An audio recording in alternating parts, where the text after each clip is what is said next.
Boker Tov, Shalom Aleichem, everyone. Welcome to the Aliyah Day. It is a blessing to be with you, a joy to be with you. Welcome to our program today. The Aliyah Day this week is Parashah Teitzei. This is the fourth Aliyah.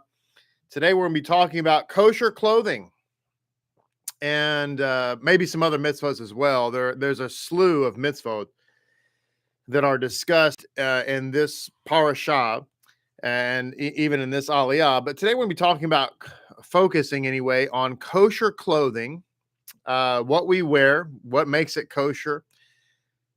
Maybe not something you thought of before, like are the clothes I'm wearing actually kosher? Well, we'll be talking about that. And this is interesting because ironically, this actually came up in a comment online just today. I saw somebody brought this up, and it's very common, this idea of kosher clothing, and it relates to the mitzvah of what's called sha'atnez, which is the mixing of materials together. And it's interesting because a lot of non-Jews use this very frequently. It must be some type of talking point from hell that gets passed around the non-Jewish world, but they use this to kind of like try to throw a wrench in the proverbial program. As today, the question or the comment that came in today was talking about my suit. It had to do with a short I had shared, and I guess they didn't like my suit. It's amazing how many times people will comment on my clothing or whatever. But anyway, they're like, well, is that suit you're wearing made of multiple fabrics or mixed fabrics or whatever? Because it sure looks synthetic. Really? Maybe it's the lighting on the stage. Anyway, I guess the thought process is simply that you can't follow the Torah. Why? Well, because the Torah says you can't mix fabrics together, and surely that suit is mixed fabrics. And of course, they don't read the Torah; they just have excerpts, like they're watching ABC News or something, and they just think that fabrics means any fabric. So maybe it means rayon. It means what's the other one? Silk. Maybe it's referring to polyester. And you can't, and then you can't wear a wool suit with a cotton shirt. Could be cotton, by the way. Forgot about that one. And so people just don't read and they don't know. But even still, I mean, let's just suppose for a moment that the Torah did in fact say that you have to wear only solid, like you can only wear like one fabric, right? Was that hard? I mean, by the way, the good news is the Torah doesn't say that. But the question is just hypothetical. Suppose it did. Are we still going to say that it's impossible to do? Like, if, for instance, let's just suppose that the Torah said you can only wear one fabric at a time. So you had to wear all linen. Is that impossible? You had to wear all cotton. Is that impossible? No, it's not impossible. Challenging? Yeah. I think that sometimes in our society we take challenging to mean impossible, and that's not the case. But anyway, we're gonna be talking about kosher clothing today. Also talking about another topic that has to do with clothing that is directly related to kind of our modern situation. It's modern, but it's not new. But in our day and age, as many of you know, there has been this explosion in the transgender movement where you have men who want to dress like women and women who want to dress like men and pretend they are, and so forth and so on. So is that okay? We're talking about that in terms of Torah. Is it okay? And we'll be talking about this topic and maybe even discuss a little bit of the philosophy behind it, diving into that as well. So good morning to all of you. Listen, I want to begin by saying a very special happy birthday to Keturah. Today is Keturah's birthday, so happy birthday to Keturah. Yom Yom Hadelet to you. So glad you are amongst us. And Also, apparently it's the birthday of Nellie Boraski as well. It's also Nellie's birthday, evidently. I saw that on Facebook today, that her husband Pedro was wishing her a happy birthday. So I did not realize that Nellie and Keturah evidently share the same birthday. Maybe I'm the last to know. Okay, good. So Keturah knew that. All right, Baruch HaShem. So happy birthday to both of you, and that's awesome. Also, just because of scheduling conflicts, there will not be a Hebrew class tonight. We're going to push that off until tomorrow night. My apologies for any scheduling faux pas that might cause for anybody out there, but it just is what it is. Sometimes things happen the way they do. So we're going to be doing the Hebrew class tomorrow night, not tonight. A little bit of a scheduling conflict there, but we will get to it, and hope everybody is practicing their Hebrew and so on, and being blessed in that. So let's jump right into this so we can get right to our kosher clothing and discuss some of the ideas that keep that whole discussion woven together. And it may just leave you in stitches. Good morning, Seth. Glad you're here. Welcome, Shoshana. Glad you're here. Amita, Boker Tov to you. Kim, good morning. Peaches, formerly from Georgia. Glad you're here. And who else do we have? Hepzibah, Boker Tov to you from Louisiana. And who else? Ariella, Rafaela, good morning to you. Brenda, good morning. Leah, good morning. Ahava, Boker Tov. Sarah, good to see you. Hope you and Shane are doing great. Good morning, Milka. Hope you all had a great anniversary yesterday. I hope it was very romantic. Saw your pictures on Facebook, by the way. Very, very cool pictures. Y'all were so young back then. Good morning, Zakin. Good morning, Chanel, watching from Cincinnati, Ohio. Good morning, Melanie McGreer. Hope you're doing fantastic. Good morning, John. Boker Tov to you, sir. And good morning, David White. Good morning. Oh, by the way, I forgot to mention, of course, it's also 9/11. We should remember 9/11. 9/11 was, like a very similar, of course, to Pearl Harbor.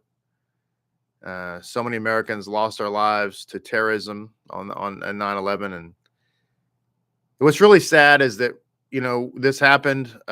What is it now? 23 years ago, and I remember that day very well. I was on my way to work and heard it on the radio and turned around and went right home. And it was a crazy time. Stopped by a recruiting station on my way home, Marine Corps recruiting station. And yeah, I didn't know what was going on. I didn't know if we were under attack. I basically was volunteering again. And so it's a crazy day. But what's even more crazy is that after all of that, we have actually people in our streets, thousands of them, tens of thousands of them, marching for terrorism, marching for Hamas, celebrating the so-called Palestinians. It's and we haven't, anyway, we have politicians who support that and encourage that. It's crazy. Good morning, Hannah. Good to see you. Good morning, Chris and Crystal, Boker Tov. Good morning, Lori. Good morning, Kelly Allard, Boker Tov to you. Hope you're doing great. Good morning, Grace, watching from the United Kingdom. Good morning to you. And Yosef, good morning. Had a chance to hang out with Yosef yesterday evening. Met a couple of great people, Johnny and Irma. Very nice. Really, really enjoyed their company. Very cool people. And I love their dog. I'm going to share a post on Facebook today and probably Instagram of one of their little doggies. She and I became good friends last night. Good morning, Sergio. Glad to see you. Hope you and Johnny and Danny are doing good. Good morning, Micaiah. Hope you're doing great. And Hector, Boker Tov to you. Pierre, good morning. Who else do we have? Baraka, good morning to you. And Eliezer, Boker Tov. Hope you and your wife are doing great. Michael, good morning to you. The Beard of Prey. Good to see you this morning. Who else do we have? Oh, Danny's a girl. Oh, sorry, Sergio. Danny, I am sorry, ma'am. Please forgive me. I should have known that with the Danny with an I. My bad. Well, thank you for clarifying, Sergio. And Danny, I hope you are doing well, ma'am. My apologies. Who else do we have? And Anna Smith, good morning to you. Hope you're doing great. Glad you like my ABC News reference. Does it get any worse? Good morning, Andrew. Glad to see you. Good morning to Z-Ray. Hope you're doing great, sir. Thelma, Boker Tov, Josh, good morning. Skimming through here really quickly. I hope I didn't miss anybody. I don't think so. Good morning. Did I say good morning, Seth? Hope you and Sonia are doing great, by the way. And all the people who are watching in Sonia's office, we welcome you to the program as well. Hope you do. Cassia, good morning to you. Realm Warriors, Russ, good morning. Marley, hi. Good to see you, Marley. Is this your first time, Marley? If so, welcome. Good morning, Levi. Hope you're doing great. Daniel, there's Daniel. Hope you're doing great as well. Baruch HaShem. Good morning, Anthony. Good to see you, sir. Hope you're doing fantastic. All right, so I hope I didn't miss anybody. Hope everybody's doing great, being blessed, and being wonderful. So let's look at the mitzvah of sha'atnez. The mitzvah of sha'atnez from Deuteronomy 22:11. You shall not wear sha'atnez, wool, and linen together. Dun, dun, dun. Boom. All right, so let's begin by stating, and you know, and again, I want to say something really quickly. I repeat myself. Pardon me for repetition. I find it fascinating. This is very common. This topic comes up so often. And good morning, Matthew. Did I say from Ohio? Good morning. This topic comes up so often from non-Jews regarding this issue of mixed fabrics. And by the way, excuse me, Anthony, you say your coworkers watching or listening rather. Well, good morning to the coworker. So, and I don't know why that is. Do you know why? And I don't know. It's a very honest question. Maybe you have friends and family. Why is it that people would hone in on this issue of fabrics? Do they think that we live in a world in which there's a plethora of fabrics, and so therefore they think, aha, we've got the Jews. No way you can keep that rascally Torah because you can't wear a single fabric. Dun, dun, dun. It's like when my wife says, honey, go into my closet and look and see what you think I should wear. You know, and I don't know, gentlemen, if you're like me, maybe it's just me. I walk into my wife's closet, which is vast and deep. And what I see is I might as well be walking into a Michael's fabric store. I might as well be in a Joann's fabric. All I see is like belts of fabric and yards of fabric. She's like, well, what do you think I should wear? The blue, the floral one. Is that a dress? I don't. All I see is material and shoes. And so I don't even know. But I don't know what it is with fabrics, what it is with people and fabrics. But basically here let's cut to the chase here. All right. We're not allowed to wear mixed fabrics. Great. What does that mean? Does it mean that you can't wear a silk shirt like Daniel often does with a wool coat? And the answer, of course, is no. Does it mean that you cannot wear a rayon suit like Russ does often with a cotton shirt? The answer, of course, is no. You're not allowed to wear two specific fabrics together, okay? And that is now, and it means really mixed into the same fabric. That's I should mention that. Not that you can't wear these together, but they can't be in the same fabric, mixed together. And that is wool from a lamb, by the way, from a sheep, wool and linen from flax. That's it. Wool, sheep's wool, and linen. That's it. Okay. You're not allowed to wear those mixed together. And for anybody who's ever been involved in any kind of textile operations in which you've seen weaving, okay, and I actually have. I mean, not that I haven't done the weaving itself, but has to do with my Civil War reenacting days and making uniforms, things like that. Historically speaking, there was a time in American history in which um, jean cloth was developed. And jean cloth was a mixture of wool and cotton, not linen, but cotton. And it was done that way because it was cheap to make. And of course, there was a lot of cotton in the South, and therefore people could get a lot of it easily. The problem is that it makes a very, very poor garment. Very, it's not very strong. It wears out easily. But anyway, I digress. That could be a reason why we're not wear sha'atnez together. We really don't know. Some say that there's a frequency of wool and there's a frequency of linen, and that those two frequencies offset. That sounds really neat to me. If that's true, that's great. Probably is true. Who am I to say it's not?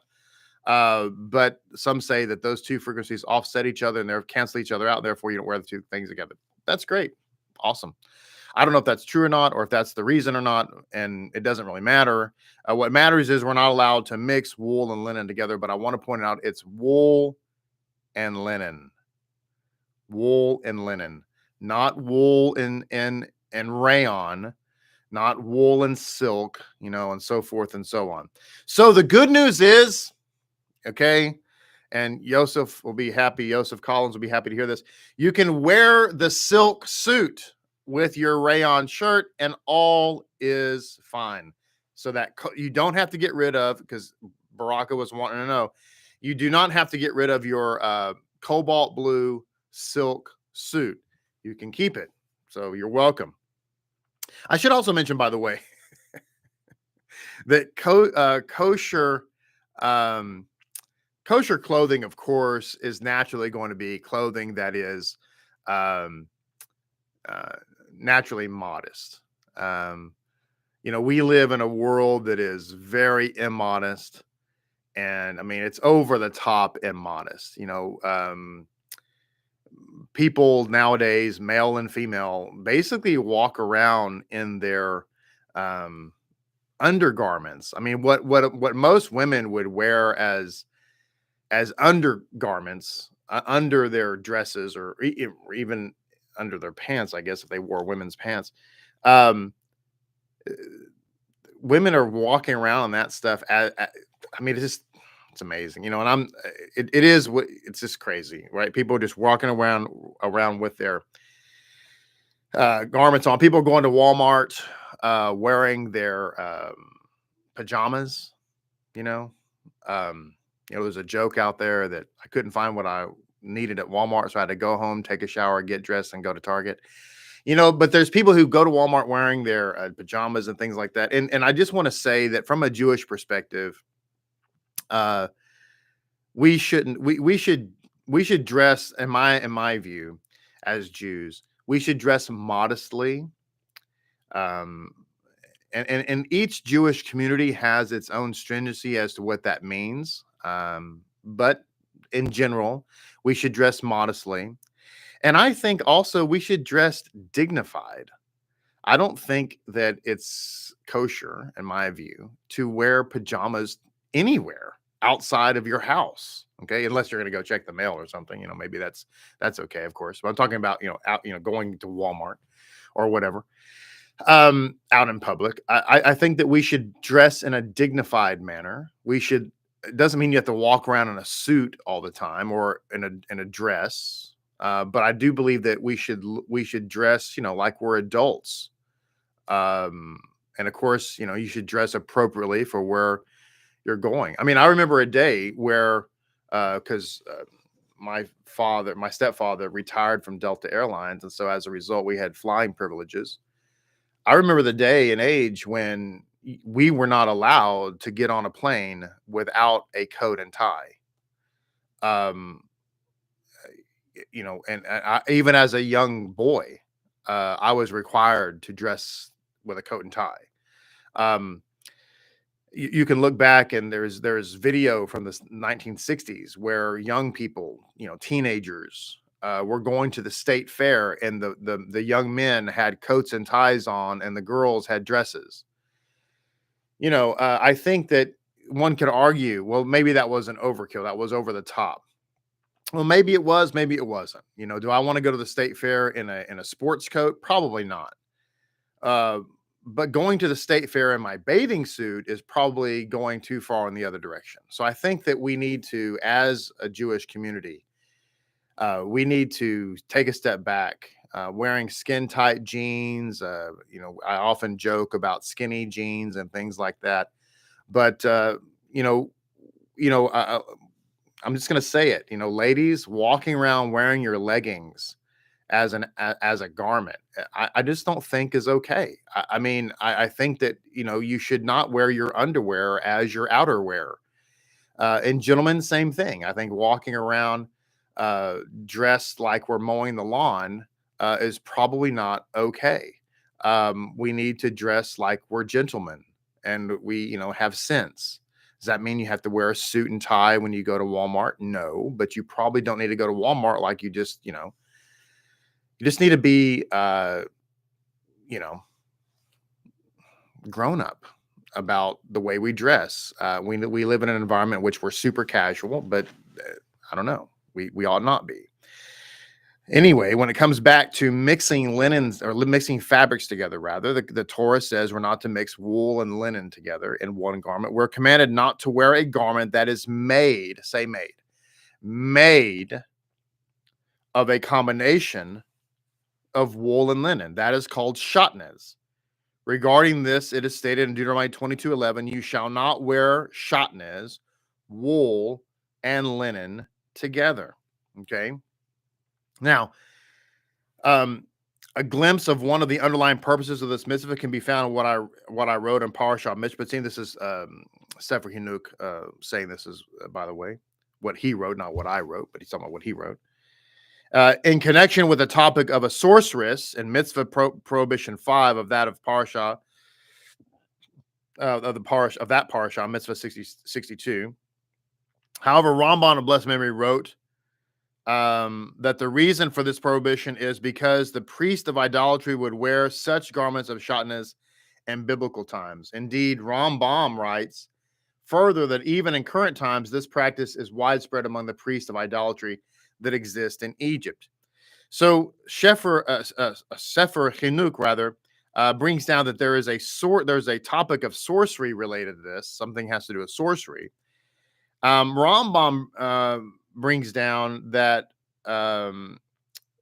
that specifically mixing wool and linen together in their garments was something that apparently idolatrous priests used to do. And as you probably are aware, Judaism strictly forbids doing anything that is related, even remotely related, to that of idolatry. So it says, among the laws of this mitzvah is that which the sages of blessed memory stated in Kilayim 9:8, that the wool linen combination is biblically prohibited only when the fibers were combed, spun, and twined together. So you can wear a wool suit with a linen shirt or a linen or vice versa, right? But you just can't combine them together. We cannot weave them together and connect them together. And that's the main thing. Okay. So the meaning, you can similarly, the linen was combed, spun, and twined together before being combed with wool, or combined rather with wool. Afterward, if one connected them together, such as by weaving them or even tying them together, once one has tied them with a double knot, it is biblically considered a garment of sha'atnez, for which one incurs malchut upon wearing. However, as long as all three of the described processes, combing, spinning, and twining, have not been performed on the wool and linen, even if they are combined in one garment, it's not considered sha'atnez on the biblical level, only rabbinically, in the opinion of some commentators, and thus one does not incur malchut for wearing it. However, it is rabbinically forbidden to wear it as long as any one of the processes that we have described was performed. That is either combing, spinning, or twisting. Okay, so basically, the bottom line is you're not allowed to combine them together. That's essentially what it's saying. So let's move on to the next topic, because again, we live in this day and age. It's not exactly something brand new, but it's something that has, um, become, pun intended, fashionable, and that is for the so-called transgender. There's a lot of this we could talk about. Clearly, Judaism does not support the transgender or any of the LGBTQ whatever philosophy, ideology, or agenda. Okay, Judaism does. Orthodox Torah-true Judaism does not support that in any way. People can do what they want to do. If somebody wants to dress like a duck, I guess they can. I suppose. It's this is free country. Does that mean that I have to enter into your delusion with you and pretend that you're a duck? The answer, of course, is no. People can believe what they want to believe. However, I nor you are required to believe that with them. Isn't that great? So you have the freedom to be crazy, and I have the freedom not to be crazy with you. You see how that works? Isn't that beautiful? That's how freedom works, right? So you get to be you, but I don't have to agree with you or have to affirm you. That's called freedom. Okay. And so there's that. All right. But talking here from a strictly biblical Jewish point of view, is it okay to be transgender? Is that okay? Does the Torah allow for a man or woman to dress like a man or woman? Excuse me. Does the Torah allow for a man to dress like a woman or for a woman to dress like the man? Is that okay? What does Torah say? Because see, that's our guide. Our guide is not our emotions, right? Because your emotions can be completely manipulated. Somebody might say to me, well, you're against this, but do you have a relative, like a close relative who is transgender or homosexual or what have you? That might skew the way you feel. My answer to that is, well, perhaps, because I am human. It's possible that would skew the way I feel, but does that make that right? No, I'm not supposed to be driven by my emotions. I'm supposed to be driven by facts. Okay. So this is the problem when we're driven by our emotions. You say, well, I'm against the death penalty. Great. And then suddenly, God forbid may never happen, you have a relative who is brutally murdered, and all of a sudden you're for the death penalty. Well, that's problematic, because you need to be on principle. I'm not against the death penalty. Don't get me wrong here. I'm just using this as an example. Somebody who's driven by their emotions is by definition unprincipled, and that's not okay. Okay, so this is why we have the Torah. The Torah helps us to be principled. I'm not driven by the emotions. Okay, it's not okay, or is okay, not by what I think or what I feel. God forbid. It's not subjective to my emotions, but it's rather, what does the Torah say? So we're talking here about kosher clothing. Is it kosher for a woman to dress like a man? Okay. Now, I'm not talking about your wife putting on your shirt so she can go make coffee in the kitchen. That's not what I'm talking about. We're talking about in public, going out into the world. And the answer, of course, is no, it's not. That's all we need to know about the transgender agenda. You're trying to think, you're wondering out there, should I accept it? Should I not accept it? It seems weird, but should I think it's weird? They're telling the propaganda in school, the propaganda in media. Oh my gosh, the propaganda at ABC News is that I have to accept it, and if I don't, I'm a meanie. But wait, this is my friend. Wait, this is my coworker. Wait, this is my relative. And I'm going to alleviate your predicament. What does the Torah say? Yay or nay? Is it to be accepted or not? And the answer, of course, is no. Does that mean that, we have to run down people who are cross-dressing in the streets? No, of course not. But we don't at the same time have to, quote, accept it, which is, by the way, the Satan's plan for us to just accept it, okay, as a societal norm. It's not so, you don't have to accept it.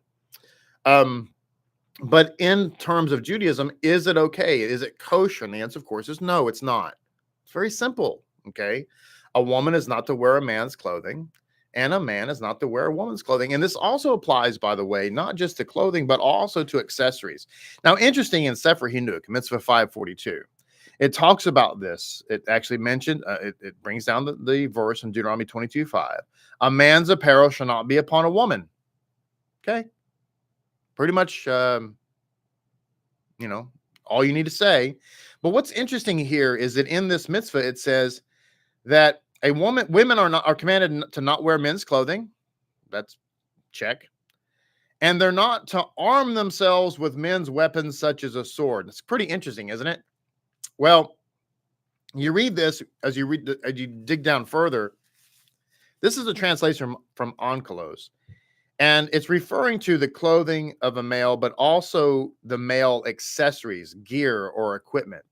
So Onkelos in the first century just translates this as a weapon, a sword. Why does he do that? Well, because a weapon of war, a sword, is something that was considered to be a man's item. Now, does it mean that women can't run around with swords today?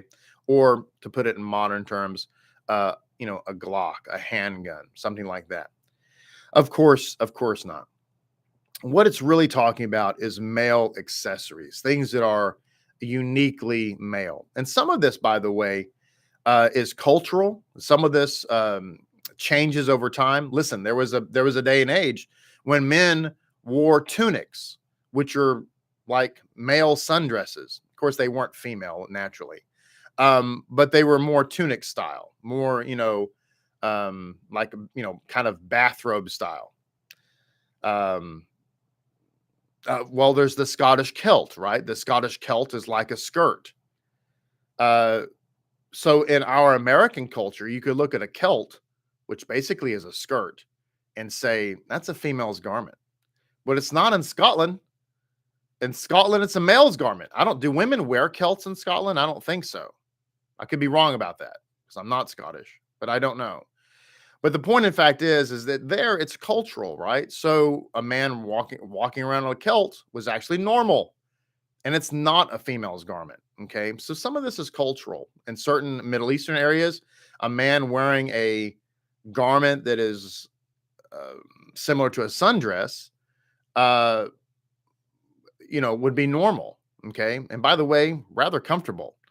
But in America, probably not so much. Okay, so some of this is cultural. But going back to this idea of a woman not adorning herself as a male, that also applies to male accessories such as tzitzit, tefillin, etc., talit gadols. These are all male accoutrements.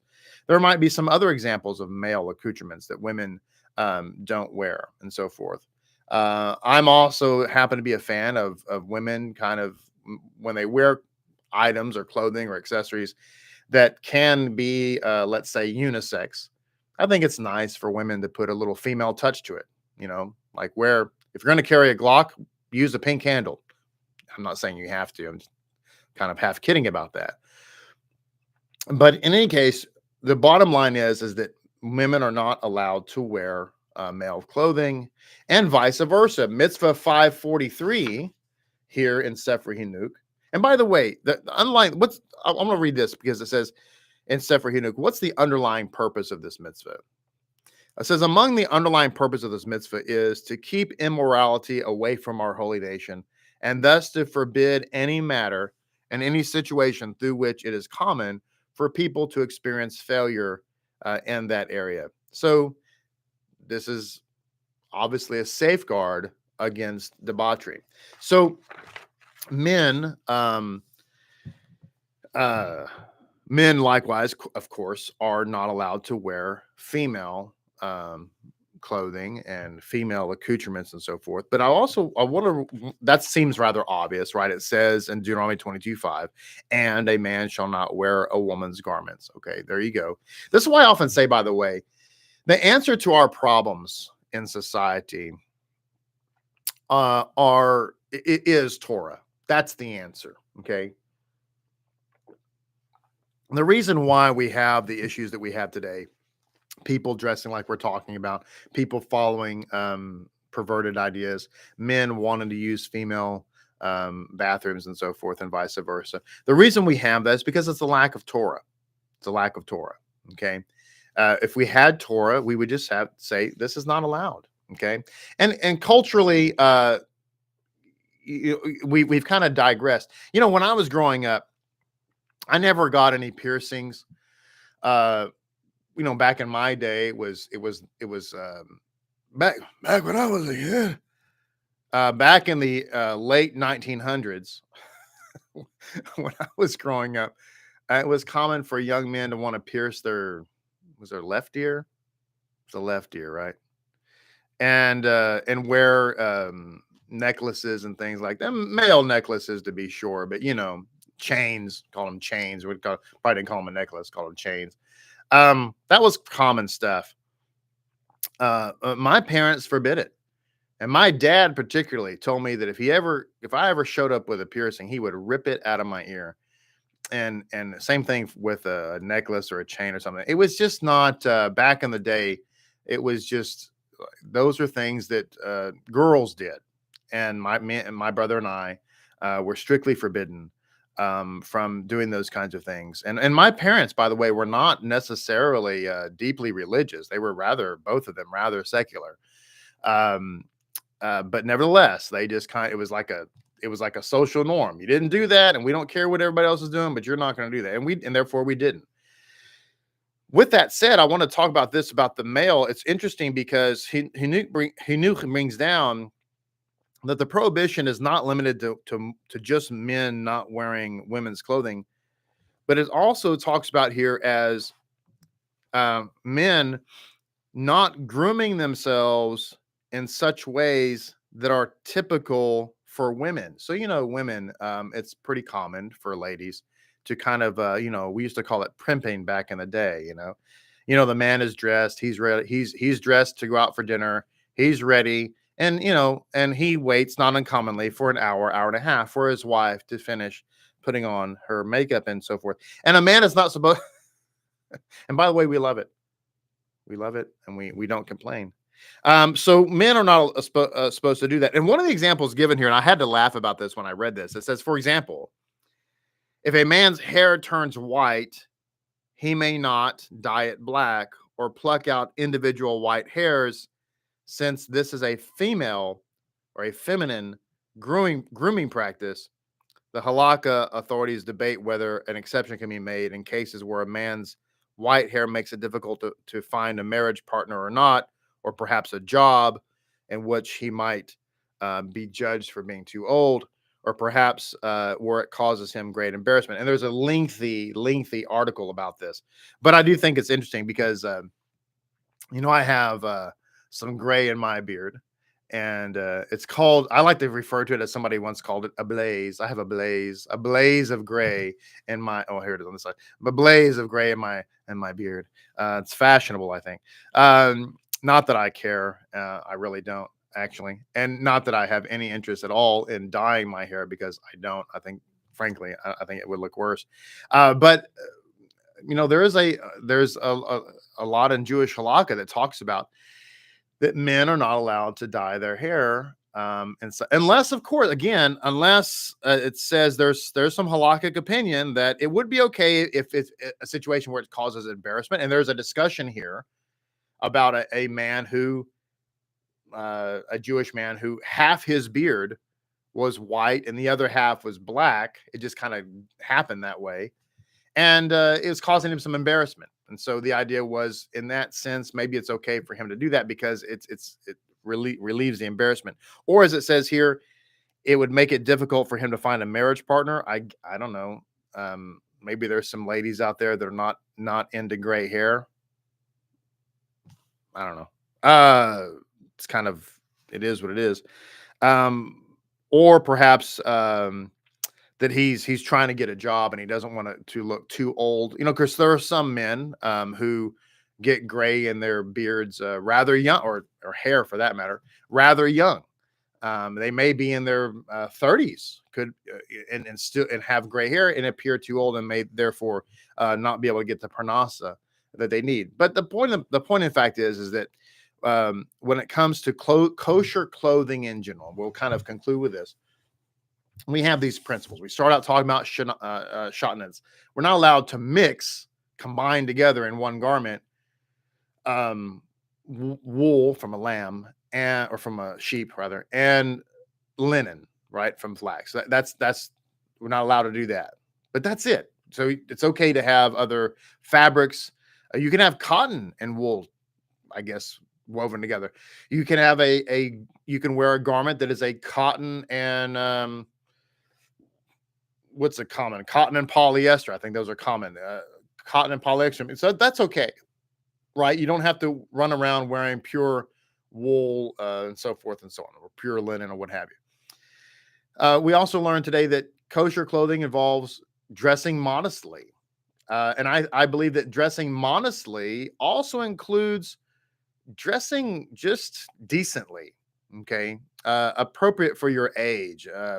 And I'm not talking here about grandma and so forth, but I'm talking about just, dressing like an adult, dressing like you have, some kind of sense. Rebbetzin, I think, would also add to that Rebbetzin, sometimes the barn needs a little painting. Never for you, sweetheart. Rebbetzin comes out and says, "Oh, I forgot to put my makeup on." And my response, of course, is, "I did not notice," because she doesn't need it. But I think the Rebbetzin would also say, with respect to dressing modestly, and that is not to dress flamboyantly. Sometimes, like as an example, you could have a tekel on, but my goodness, if your tekel looks like you're about to do some gypsy crystal ball things, because your tekel's like, "Ta-da, my tekel." That's not exactly modest either. Doesn't mean you have to be mundane, but you just have to, and of course, a lot of this is kind of perhaps fine line stuff, but you have to look yourself in the mirror and go, okay, my tekel looks like the Empire State Building with lights on at Hanukkah. That may not be a modest tekel. You have to kind of look at that. My suit, now I'm not talking about Joseph Collins here, because he can wear whatever he wants because he can get away with it. But for me, wearing a cobalt electric blue silk suit may not be modest, although it could be. No, it's probably not. Wearing a tuxedo on Shabbat may be a little bit too flamboyant with tails, although it's kind of neat. But you can't do that kind of stuff. So you just have to do that. We also learned that kosher clothing would be that men should not dress like women and women should not dress like men. And that kind of should go against without saying. But then again, we live in the world in which we live. Okay. So there you go. Kosher clothing. And this is the beautiful thing about Judaism, is that it touches every aspect of our life, not in a mean way, not in an oppressive way, but it really elevates. Okay. It really does elevate. Can I leave you with a story? This is just a real quick story. And because I put this theory into practice, I'm a big believer in dressing appropriately, obviously, dressing for success. And so just really quickly, I used to be a recruiter, a corporate recruiter, headhunter, before I got out of that and became a rabbi full time. And thank God for that. But, back in the day, back when I was doing this, it was very common for people. Part of my job as a recruiter was to actually go out to clients and, get them to hire me as their recruiter. That was part of the program. So I worked for this particular company, and it was very common because it was like, I don't know, cool and so forth to go out in Dockers and a polo shirt. It was kind of like business casual kind of. That was kind of the cool thing to do. And that's what everybody in the industry was doing. They're wearing Dockers and a golf shirt with their company logo on it. And that was like, kind of the cool, low key, just chill. Well, my company was trying to recruit or trying to get jobs in which we were recruiting very high level people, CEOs, CFOs, CIOs, etc. And so I made a decision that I'm not going to do that. I'm going to go out in a business. I'm going to suit and tie, suit and tie, carrying a briefcase. And I'm going to go to these companies and wear a suit and tie. And I'm just going to tell you right now. So if you're out there and you're thinking to yourself, and this is why I'm going here. So you might be thinking to yourself, nobody cares how you dress. No one's going to treat you any differently. Wherever you want, show up in your flip-flops. Nobody cares. Yes, they do. Okay. I can tell you right now that I had so many times I would show up at a company and I'd say, I'm here to see so-and-so. They don't know me. And I don't know the person I'm asking for. I just happen to know that that person runs the company, owns the company. They are the CEO, whatever. Okay. I'm here to see so-and-so. And the lady at the front desk would look at me and without asking any questions, walk me to the end of the hall to meet so-and-so. Why? Because they assumed the way in which I was dressed that I was somebody of importance, that I was the company attorney, that I was with the FBI, that I was somebody, okay?